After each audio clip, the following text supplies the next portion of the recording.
Bonjour à tous, j'espère que vous allez bien. Je suis ravie de vous retrouver aujourd'hui pour l'épisode numéro 2 de ma série sur le travail et l'entrepreneuriat. Donc précédemment, je vous ai parlé de mon premier job et puis de CV interactif, donc le CV vidéo. Et aujourd'hui, je vous parle du CV classique, du CV papier. Et je vais également vous montrer comment j'arrive à le faire très facilement via Photoshop.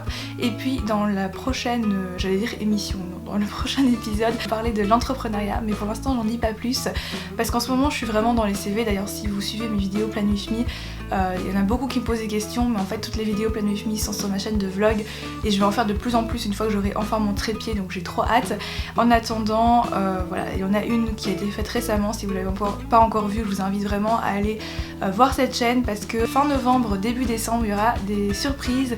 Je pense que vous allez vraiment pas le regretter. C'est une chaîne bonus, mais il y aura plein de surprises et des trucs super cool qui vont arriver, donc voilà, je peux pas en dire plus pour l'instant, mais je vous assure que ça vaut le coup. Vous avez vu la dernière vidéo Plan With Me, vous savez certainement que je suis vraiment en plein dans les CV. Donc je voulais vous donner les astuces qui fonctionnent pour moi et voilà, des petits conseils, des petites astuces quoi. Donc le CV c'est vraiment votre carte de visite, c'est votre carte d'accès sur le marché de l'emploi et donc c'est vraiment très important qu'il soit à votre image et qu'il vous corresponde puisque il n'y a pas vraiment en fait de règles prédéfinies à ce niveau-là. C'est pas un document qui est standardisé comme une lettre où vous allez marquer l'adresse du destinataire à tel endroit, l'adresse de l'expéditeur à tel endroit, etc. C'est quelque chose où on est relativement libre, qu'on peut vraiment faire ce qu'on a envie, mais en même temps c'est aussi un danger je pense, donc c'est vrai qu'il faut trouver le bon équilibre. Mais n'ayez pas peur de consacrer du temps vraiment à la rédaction de votre CV. N'hésitez pas aussi à demander des conseils autour de vous, à vous renseigner. Bon déjà si vous regardez cette vidéo, je pense que c'est plutôt bon signe. Je pense que c'est toujours intéressant d'accumuler le plus d'expérience possible et donc avoir les échos et les retours des autres par rapport à ça. Là je regarde mon retour écran et je crois que la luminosité a changé d'un coup. Je suis désolée, c'est un peu bleu, mais à mon avis il va pleuvoir dehors.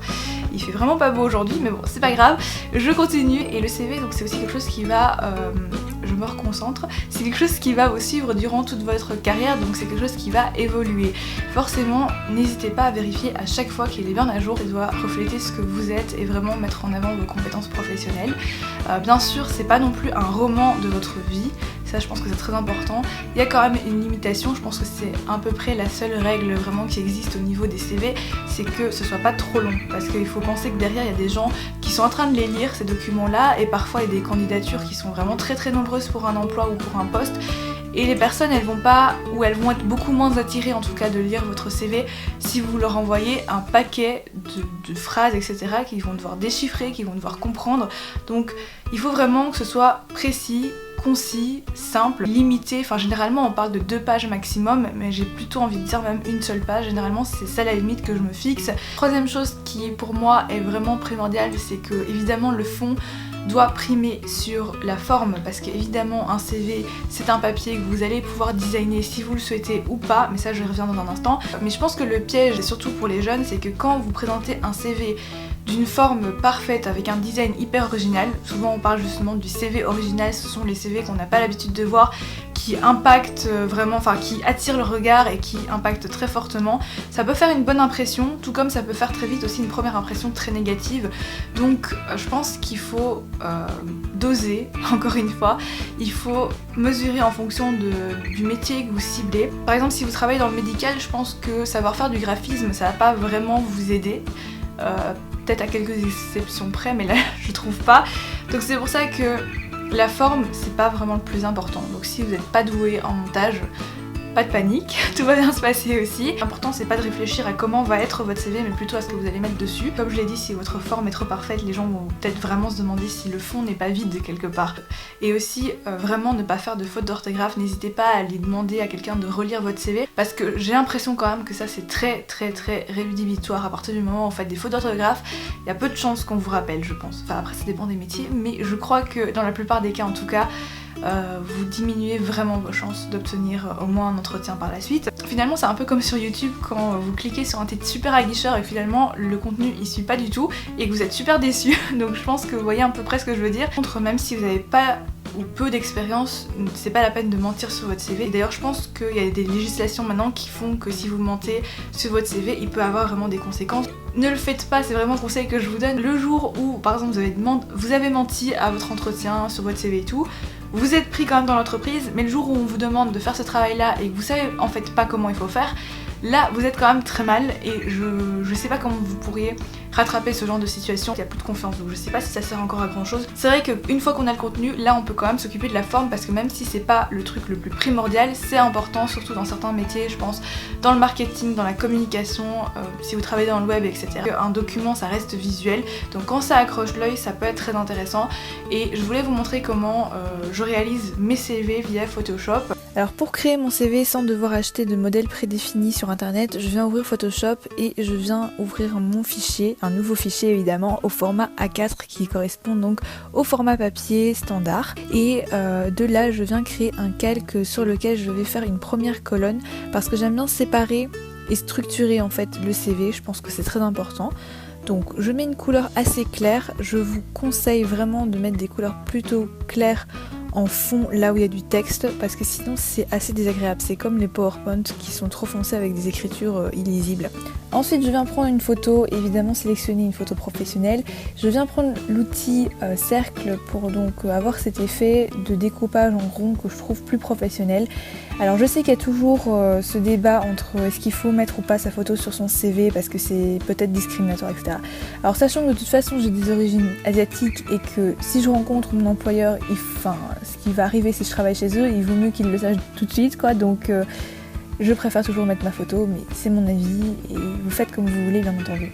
Donc après je le colle sur mon CV, je viens évidemment régler la taille et puis je prends mon petit pinceau dans Photoshop que je mets, je crois, en taille 4, c'est juste pour tracer des traits tout droits en fait, pour séparer les différentes parties, parce que comme je vous l'ai dit, pour moi la structure c'est très important. Donc dans la première partie, juste en dessous de la photo, j'aime bien mettre mes informations personnelles et mes informations de contact. Ensuite dans la deuxième partie, je mets les réseaux sociaux, alors pas mes réseaux sociaux par rapport à YouTube, mais mes réseaux sociaux professionnels, donc LinkedIn ou mon blog professionnel. Enfin là j'en ai pas, mais c'est un exemple. Et enfin les loisirs tout en bas. Ensuite dans la partie principale, vous pouvez également mettre une accroche. Ce que j'aime bien mettre en fait c'est le titre du poste pour lequel je pose ma candidature. Ensuite dans l'ordre, ce que je préfère personnellement, mais vous faites comme vous voulez, je mets d'abord l'expérience professionnelle. Donc je commence toujours par la plus récente jusqu'à la moins récente. Ensuite la formation et parcours scolaire, encore une fois du plus récent au plus ancien. Je termine par les petits cours supplémentaires si j'ai eu des certificats. Et enfin les langues et compétences informatiques. C'est pas obligatoire les compétences informatiques, ça dépend dans quoi vous postulez je pense. Après pour l'effet visuel évidemment n'hésitez pas à jouer avec les nuances de couleurs, même si il vaut mieux toujours écrire son texte en noir ou en gris pour que ce soit plus agréable visuellement, des couleurs neutres quoi.